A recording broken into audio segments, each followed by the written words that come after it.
What is up YouTube, I'm Royal, and in this video we're breaking down everything we know so far about patch 6.2. We have a lot of exciting changes, we have 3 new champions, a bunch of skins, new items, some old items returning, new enchants, and some items becoming enchants, and a completely new map. So we have map changes. I guess it's not a completely new map, but we have map changes. So there's a lot to talk about, and let's start with the release date. So the release date is rumored to be July 16th, meaning that the season likely ends July 17th. So if you're grinding in ranked, you don't have that much time left, better hit your dream rank soon. Now let's talk about the champions. First up, we have Aurora. Aurora is a fairly new champion even in League of Legends. It was released less than a year ago. She's a mid lane mage slash assassin that builds AP. So I will just go over her abilities and what they are in League of Legends. They might change in Wild Rift, but you'll get the main idea. So her passive, her spells and attacks exorcise spirits from the enemies she damages. And then these exorcised spirits follow Aurora around and heal her.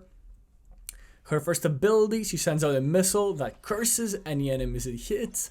And then she can also recast the ability to draw active curses back towards herself, damaging foes who are hit along the way. So kind of similar to Zaya's third ability, right? Across the Veil is her second ability. Aurora leaps in the direction of her choosing, entering the spirit realm upon landing, becoming invisible and gaining movement speed for a short duration of time. This makes her really good at escaping and maneuvering during fights. Then her third ability, Aurora converges, this is actually called the weirding. Aurora converges the realms, sending out a blast of spirit magic that damages and slows enemies before Aurora hops back to safety. So obviously a lot of mobility coming from Aurora. And her ultimate, which is between worlds, Aurora, I can't say Aurora, it like trips me up. Anyway, Aurora leaps in a direction of her choosing, releasing a shockwave that damages and slows enemies it hits. Afterwards, she creates an area that slows the enemies within it and allows Aurora to teleport from one side of the area to the other. So her kit is very mobile, very fun, and very interesting. Next up, we have one of the most anticipated champions, and that's Bard. Bard is a roaming support. So what's really interesting about Bard is how unique his abilities are. So let's get started with his passive, which is Traveler's Call, and it's the meeps, right? It's these little things that Bard picks up around the map, which then increases his basic attack damage. Like his first basic attack will do extra damage and deal damage in an area and slow enemies hit. So Bard roams around the map, collects his meeps, and then his first auto attack is gonna slow enemies. So it's really good for roaming. They also restore mana and gives him experience points. So he's not forced to be in the lane to get experience. He can just roam around and get his meeps. His first ability is Cosmic Binding. It's just a skill shot he throws, and it slows the first enemy struck, but then continues outwards, and if it hits a wall or a second target, it will stun the first target, and then the second target, or if it's a wall, it's not going to stun the wall, obviously. Next up, with second ability, Caretaker's Shrine.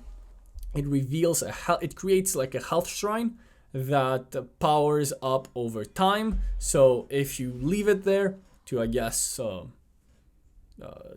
power up slowly, the heal and movement speed you get will be bigger, or you can just immediately place it under an ally, and that will give healing and movement speed instantly, but less than what you would get if he got it later. So the common practice with Bard is using your second ability, just dropping a couple under a turret for your ADC, then roaming, and if your ADC takes a bad trade, you can go take the heal, and you're supporting them without even being there. His third ability is when it starts to get interesting, and that's the Magical Journey. Bard opens a portal in a nearby terrain, so a wall, and then allies and enemies alike can take the one-way trip through the terrain moving into the portal. This is a really cool spell that allows for some very interesting plays and flanks for your team to do, but also keep in mind that the enemies can also take it. So it's not a great escape ability, but what's a really common like a combo with Bard is using your third ability to go through the portal, and then if an enemy follows or if two enemies follow, you can use your first ability to immediately stun them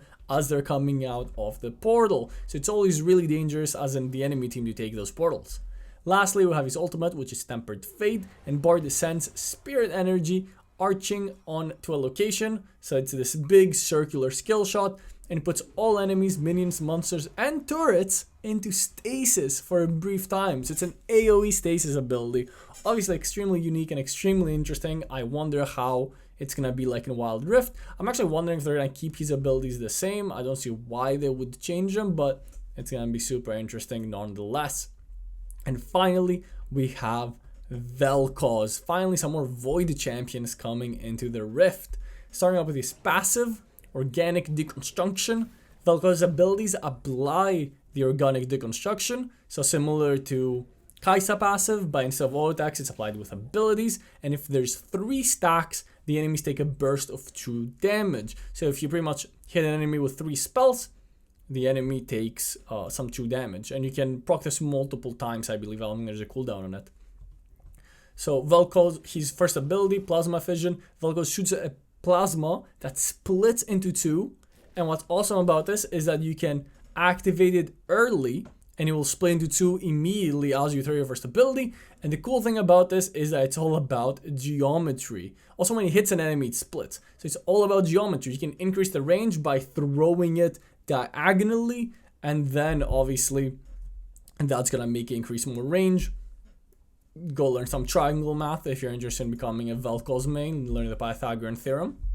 Next up, we have his second ability, which is Void Rift, which opens up a rift and does damage in front of him in a line, and then explodes after a delay, dealing damage again. Obviously, this is awesome for his passive because you have 2 opportunities to get a stack. With your second ability, you can get 2 stacks out of the 3 of Organic Deconstruction. Also, I'm going to actually mention with his passive, it's like this in League of Legends, so I'm not sure if it's going to be at Wild Rift this way, but if you auto-attack an enemy champion, the stacks stay active.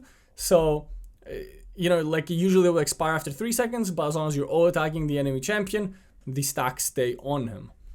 Lastly, but his third ability, Tectonic Disruption. Velcos causes an explosion, knocking up enemies and closing enemies slightly away. So obviously this is going to be pretty hard to hit if the enemies are not already slowed from your first ability. And finally, his ult Lifeform Disintegration Ray is of course the laser that does damage for 2.5 seconds. This champion I would say is actually closest to maybe Lux. He's mostly played mid lane, but he can be played support as well. He doesn't really have any defensive abilities like the Lux shield, but he's very similar to Lux overall with his long range burst abilities. Now let's move on to items. We have one returning. Okay, so about items and the enchants that I'm going to talk about right now, these are not confirmed whatsoever. They're not leaks from what I understand. These are mainly rumors. So there is some proof that at least something is going on, but they're not 100% confirmed. The skins I'm going to talk about and the champions that I talked about already, these are pretty much confirmed. I'd be very surprised if we don't see them in the next patch. However, this I'm not 100% sure about, so take it with a grain of salt. So we have Hullbreaker returning, and we have a new item called Moonstone Renewer, which is in League of Legends, which the way it works is healing or shielding allied champions, change the effect to the nearest nearby champion within 800 units and heals them as well. So to me it seems very, very similar to Harmonic Echo, which we already have, the old Harmonic Echo especially, that used to heal multiple champions. So it's interesting to see how this item does in Wild Rift. And this is why I'm also kind of doubting the information, because if this item comes, it doesn't really make sense when we already have Redemption and Harmonic Echo. So I wonder if it's going to be replacing one of these 2 items. You guys already know what Hullbreaker does, so I'm not going to go into detail about it. We already had Hullbreaker, but if you don't know, it just makes you insane when you're away from your team. It gives you really good stats. Now let's talk about the enchants. And we have a bunch of new rumored enchants, starting up with Gore Drinker. So Gore Drinker deals damage around you, very similar to Hydra, and heals you for your missing health. So it's really good for bruiser champions that are running low on HP. They can use it to heal them. So it's very similar to what we already have with the Hydra. Again, one of the reasons why I'm doubting this information. because we already have something very comparable. Next up, we have Prowler's Claw, which in the old League of Legends, Prowler's Claw allowed an assassin to dash behind the target as a point and click dash. So it seems really good for assassins to be able just to immediately jump on them. Think of it like the Megatron enchant we have, but using it on enemies. Next up, we have the Gale Force enchant, which is commonly bought by ADCs. It's similar to Proto Belt, and again, this is why I'm kind of doubting it as well, because it's very similar to Proto Belt already. You pretty much just get this like short dash, and then you do a bit of damage. And then there's also a rumored Bloodthirster and Edge of Night enchant. So I'm not exactly sure how that's gonna work, since these are items, if they're gonna be decommissioned as items and turned into enchants, or what exactly will be happening. Now let's quickly talk about the map changes, and this is something I'm super excited about. I really wonder if the map is going to look more similar to what we have with League of Legends, right? All we really know right now is that the Dragon Lane bush is getting removed, the long Dragon Lane bush in the river, and it's getting replaced by a pixel bush kind of in the middle of the river. So I'm super excited to see what other map changes we get, if the map is going to look more similar to what League of Legends currently has, because Wild Rift is currently using the old League of Legends map, or a close resemblance to it. Obviously on patch 5.2 we got the Hextech update for the map, right? And this is kind of the map that we've been rocking since then. So I'm super curious to see if with 6.2 they're going to try to also make a map change a year later. I'm very interested how big this map change will be, if it's just a couple bushes moving around or if it's a whole revamp. I guess we're gonna find out more when the patch preview drops, but I am super excited because map changes are always really interesting and they influence so many things around the map. Lastly, let's talk about skins. You guys know I'm not big into skins, but I know a lot of you love them, so let's quickly run over all the new skins that we know so far. So for the ranked reward, you're getting a Galio skin, and for the wild pass, you're getting a Lilia skin. Then we have the Crystal Rose skin line. Auric has the legendary, and Caitlyn gets the prestige Crystal Rose skins. Set, Zaya, and Rakan are also getting Crystal Rose skins. Now we have a new Wild Rift exclusive Summer Party skin line. It kind of seems very similar to the Pool Party skin line, so I'm not exactly how that's gonna work, but it's a Wild Rift exclusive skin line. Where we're going to have a Seraphine, Aurora, Katarina, Samira, and Yasuo Summer Party skins. Obviously, this fits the summer theme as we now have summer. Then we have High Noon skin line.